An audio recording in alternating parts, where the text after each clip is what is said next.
Is the community of Path of Exile officially split in two? In case you've missed the latest GGG video, a short TLDR will be that Path of Exile 1 will not get a new league until the next patch for Path of Exile 2, in this case 0.2. The video raised some concerns for both parties, but mainly for Path of Exile 1 players. Path of Exile 1 didn't get a new league in over 6 months and we're still counting. Most likely, as others said, there will not be a new league until May or June. This is extremely disappointing for Path of Exile 1 players who supported and invested in the game across several years. While I'm not a PoE 1 player, I'm a gamer as well, and I've been in this situation with several games in the past. And I know that it sucks for your favorite game to not receive the same attention from its company anymore. Why is this a big deal? Well, GGG previously mentioned that the release of Path of Exile 2 will not interfere with the production of PoE 1, and that they will continue to release new content generally 8 to 9 weeks after each Path of Exile 2 patch, in order to not overlap the player base and to have fresh content for both games. So I like to start with some Path of Exile 1 questions. Can you briefly explain what future is for Path of Exile 1 when we are looking to the PoE 2 release, so the next months, and after the PoE 2 release? So our intention with Path of Exile 1 is to carry on basically what we've been doing so far, which is quarterly expansions that introduce new challenge leagues, endgame changes, metagame changes, and we're very cognizant of the fact that because Path of Exile 1 is a separate product from Path of Exile 2, we don't need to allow Path of Exile 2's ongoing development to affect Path of Exile 1 necessarily. We can make sure that Path of Exile 1 keeps evolving in its own direction, and we have staggered our launches of leagues, so the Path of Exile 1 will occur sometime after each of the Path of Exile 2 launches, meaning if players want to, they can play the PoE 2 expansion and then come and play a Path of Exile 1 expansion maybe 8 or 9 weeks later in the 13-week cycle. Yeah.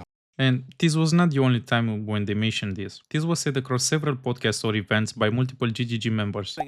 To me, the more exciting thing is honestly the future, like the fact you can buy stuff that made after PoE 2 comes out and have it in PoE 1 again, right? Yeah. The thing is, I want to and the reason we're doing all that stuff is I really want to make sure that people feel like, it's like we want to make sure that our company doesn't feel incentivized to abandon PoE 1, and by making it so that we have this policy, it means that we're always PoE 1 will always be a thing that's important to us, because it's not just some random product in the back corner which no one cares about. It's actually a thing that has supporter packs and there's things you can get, and people actually want to that's actually a thing.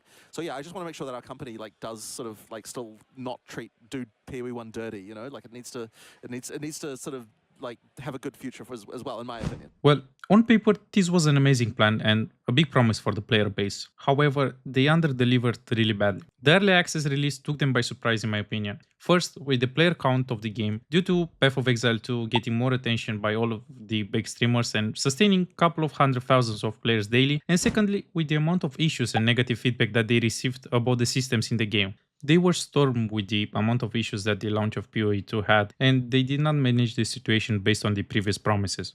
There are a lot of players who think that Path of Exile 2 should have stayed in production for at least a couple of more months in order to polish and solve most of the issues. While I do think that this would have been a great option, my take here is that they were not aware of most of the issues somehow. And the early access release was a great opportunity to find all the imperfections in the game. Let's be real here. The game was in production for more than 6 years. I really do think that they were simply not aware of most of the current issues in the game. And beyond that, the player count is decreasing each day because there is not enough endgame content to keep the players in the game. Yeah, the Atlas system is fun for the first couple of hours, but after that it can get quite boring. I will not get into more details here. There are plenty of videos with feedback regarding the endgame system.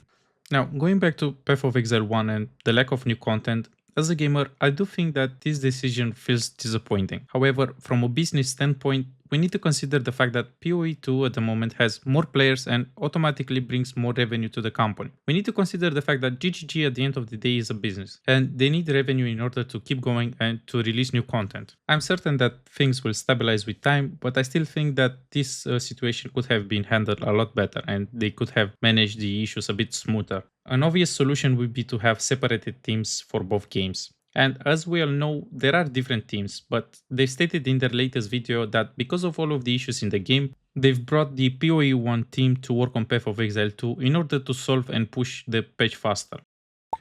Having the guys on the PoE 1 team help out for 3 months on PoE 2, given that 326 was 7 months away, seemed like a no-brainer, and man did PoE 2 need it. The problem is we got to the middle of October and PoE 2's launch was imminent, and I'll tell you what, taking people off PoE 2 at that point was just impossible. The endgame was not in a shippable state. But you know what? We could still do it. If the PoE 1 team just kept helping until PoE 2 shipped in late November, we could still do it. Maybe the scope would need to decrease a little bit, but mid-February was still possible. We just needed to ship this damn game first, get it out of the way. We literally couldn't think about anything else until it was done, but we still had time. The problem is, we were fooling ourselves. PoE 2 was delayed 3 weeks, making the problem even worse. And then after the game was released, well, of course we had to immediately deal with all the problems. How could we think about making a PoE 1 expansion when we still have hundreds of thousands of people who are having bad experiences in PoE 2?